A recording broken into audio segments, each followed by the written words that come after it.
السلام عليكم ورحمة الله وبركاته. أهلا وسهلا بكم معنا في الجزء الثاني من الفيديو الخاص بسوق الجملة في العبور أو سوق العبور الموجود في سوق الفاكهة والخضار والسمك. وكنا في الجزء الأول عرضنا المكان وقلنا إيه الأماكن الموجودة فيه، وكنا دخلنا سوق الفاكهة وورينا لحضراتكم بعض الفيديوهات وكمان المكان الخاص بشراء الخضار.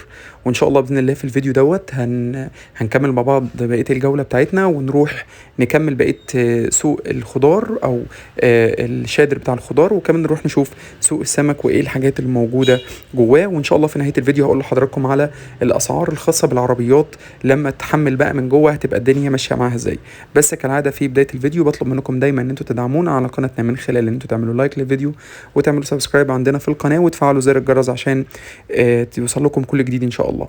زي ما احنا شايفين كده من خلال الفيديو لسه بنكمل جولتنا في شادر الخضار، وزي ما احنا شايفين كده عربيات بتحمل كرومب وادي التوم وكمان الكابوتشا، الخضار بتاع السلطة، كل حاجة موجودة في سوق الخضار. وكمان لو بصينا كده هنلاقي ادي البطاطس، طبعا كميات كبيرة جدا. التجار زي ما حضراتكم شايفين بحاول اوري لحضراتكم كده هتلاقوا عربيات نص نقل وعربيات نقل كتير موجودة، وبتبقى من الصبح بدري. يعني انا كنا هناك بدري قوي، بنتكلم الساعة 6 وكانت هناك الناس دي كلها، يعني العربيات دي كلها موجودة من الفجر كمان، عشان طبعا تلحق توزع على القاهرة والمحافظات. كمان في ناس بتيجي تاخد من المحافظات القريبة من سوق العبور وبتروح تبيع المنتجات دي هناك.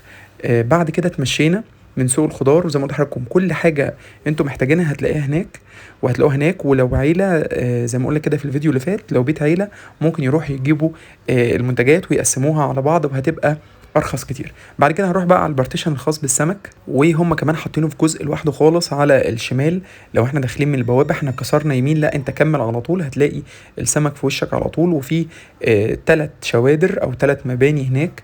وطبعا لازم تخلي بالكم لان الارض بتبقى مليانه طينه وميه، فالناس اللي هتلبس مثلا جلاليب او هتلبس جزم او كوتشيات يخلي بالهم، لان تقريبا الكوتشي هيتغرق ميه من المكان بيبقى مليان طينه ومليان يعني حاجات مرميه في الارض، فنخلي بالنا كويس قوي من الموضوع ده. حتى هتلاحظوا ان كل الناس اللي هناك لابسين كوزلوك، فنخلي بالنا عشان تقريبا رجلنا هتتبهدل خالص. ده كده هو جوه شادر من الشوادر. طبعا الكلام ده اللي حضراتكم شايفينه ده الساعه 6:30 صباحا، 6:30 صباحا. النشاط والحيويه موجوده في المكان ده، واللي عرفته كمان من الفجر كمان والناس دي موجوده زي ما قلت لحضراتكم عشان حركه التوزيع تتم بدري ويكون الحاجات دي وصلت للناس على الساعه 10 11 على ما الناس بتنزل السوق في التوقيتات العاديه. كل انواع السمك حرفيا موجوده هناك، السمك البوري والبولتي دي كميات. وهناك بقى في الشادر تقدر تاخد الكميه اللي انت عايزها. وده طبعا سمكه تونه، هتلاقوا هناك سمك التونه وهتلاقوا سمك تعابين والكاليماري وكل انواع السمك موجوده. وطبعا المزادات كانت شغاله الله ينور زي ما حضراتكم شايفين كده من خلال الفيديو. ناس كتيره قوي واقفين وبيتحط طاولة السمك وتجار بيشيلوا، مش مثلا بيشيلوا بالطن وبيشيلوا بالعشرين والتلاتين صندوق سمك علشان خاطر طبعا ده هيوقف عليهم بسعر افضل بكتير. هتلاقوا هناك كل انواع السمك اللي بتدوروا عليها موجودة. هتلاقي هناك الجمله والقطاعي، وطول ما انت ماشي بينده عليك ويقول لك تعالى يا باشا خد كذا، تعالى خد كذا، السمك اللي انت عايزه كله موجود. لازم قبل ما تشتري تشوف مره واثنين وثلاثه مكان واثنين وثلاثه الاسعار، وتخلي بالك من الحاجات الفريش والحاجات اللي بتبقى بايته او بتبقى محطوطه مثلا من اليوم اللي قبله وبيبقى باين على الحاجات. وطبعا التجار هناك بيبقوا معظمهم موجودين. يعني اللي هيروح مثلا يشتري كيلو او 2 كيلو هيبقى الموضوع صعب شويه، هيبقى محتاج يشتري بقى من واحد تاجر مثلا خد وفرش بره مثلا قدام الشادر. لكن طبعا كل الكلام ده عايز تروح تاخد كميات، يعني تاخد مش اقل من 10 كيلو اقل حاجه عشان تاخد مثلا كميه على بعضها. حتى اهو ده مزاد. طبعا هم ما كانوش موافقين على التصوير ف عديت بسرعة كده، بس المزادات شغالة اللي طاولة كاملة عليها 10 كيلو عليها 20 كيلو تلاقي كل حاجة. وده طبعا هنا الجندوفلي والفيليه كل أنواع السمك موجودة في الشادر دوت. بس لازم تخلي بالك كويس قوي وتشوف الحاجة اللي انت عايزها وتسأل عند تاجر واثنين وثلاثة وتشوف الكمية. شايفين الجمبري يعني أو سلة كاملة جمبري وكل أنواع السمك موجود هناك زي ما حضراتكم شايفين. تبقى عامل حسابك مثلا في ايس بوكس لو هتبقى المسافه مثلا بعيده او حاجه. هنلاقي ان السمك الفريش بيبقى موجود جوه الشادر، المكان اللي انا كنت جواه ده، وبره زي ما انتوا حضراتكم شايفين كده بتلاقي السمك المجمد. كل انواع السمك المجمد بيبقى موجود بره، وبرده بيكون البيع من خلال الكرتونه، يعني بتشتري الكرتونه على بعضها فيها 20 كيلو فيها 10 كيلو على حسب الوزن بتاع الكرتونه. لكن كل السمك المجمد حضراتكم هتلاقوه زي ما انتوا شايفين كده في المنطقة دي. فده كده خاص بالجزء بتاع السمك.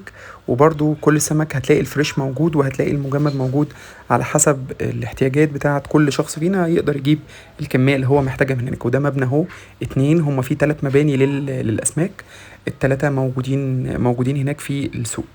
بعد كده نطلع على مجمع البنوك. الناس اللي كانت سألت على البنوك ايه الموجودة هناك، في 4 بنوك موجودين في المجمع، وهم بنك مصر وبنك القاهرة وفي بنك التعمير والإسكان وفي البنك الزراعي المصري.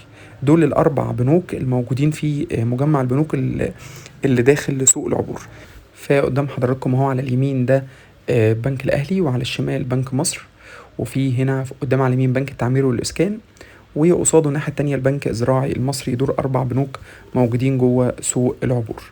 ده بالنسبه للبنوك الموجوده هناك او المجمع البنوك. وكل بنك طبعا الاي تي ام بتاعته موجوده، فالناس اللي حابه ان هي تستخدم اي بنك او تسحب اي فلوس او تعمل اي معاملات بنكيه تقدر بسهوله جدا ان هي وهم جوه سوق العبور يدخلوا الفروع دي. اخر حاجه بقى في الفيديو بتاعنا النهارده بنتكلم على انا اشتريت وخارج بقى من على البوابه، يا ترى هياخدوا مني فلوس كام؟ الموضوع بسيط جدا. لو انت عربيتك ملاكي فوانت خارج بيكون بتقدير الشخص اللي واقف على البوابه.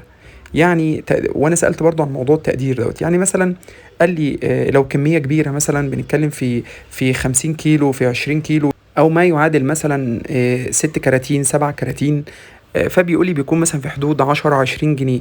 فبيبقى ارقام صغيره، يعني محدش يقلق من موضوع ان اصل انا هشتري وانا خارج هيدفعوني فلوس كتير. لا، الموضوع بسيط.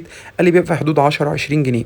اما بالنسبه لعربيات النقل فقال لي بالنسبه لاول طن بيكون السعر 12 جنيه للطن، وبعد كده تاني طن بيكون ب10 جنيه، وهكذا. فبرضو طن احنا بنتكلم في 1000 كيلو بالنسبه لعربيات النقل. فبرضو دي ارقام ما هياش كبيره، ارقام صغيره بالنسبه للحموله اللي انت هتبقى شايلها. فالموضوع بسيط جدا. عربيه لو في عربيه ملاكي بتكون بتقدير الشخص، وفي نفس الوقت تقدير ما بيبقى قال لي 10-20-30 جنيه مثلا بالكتير.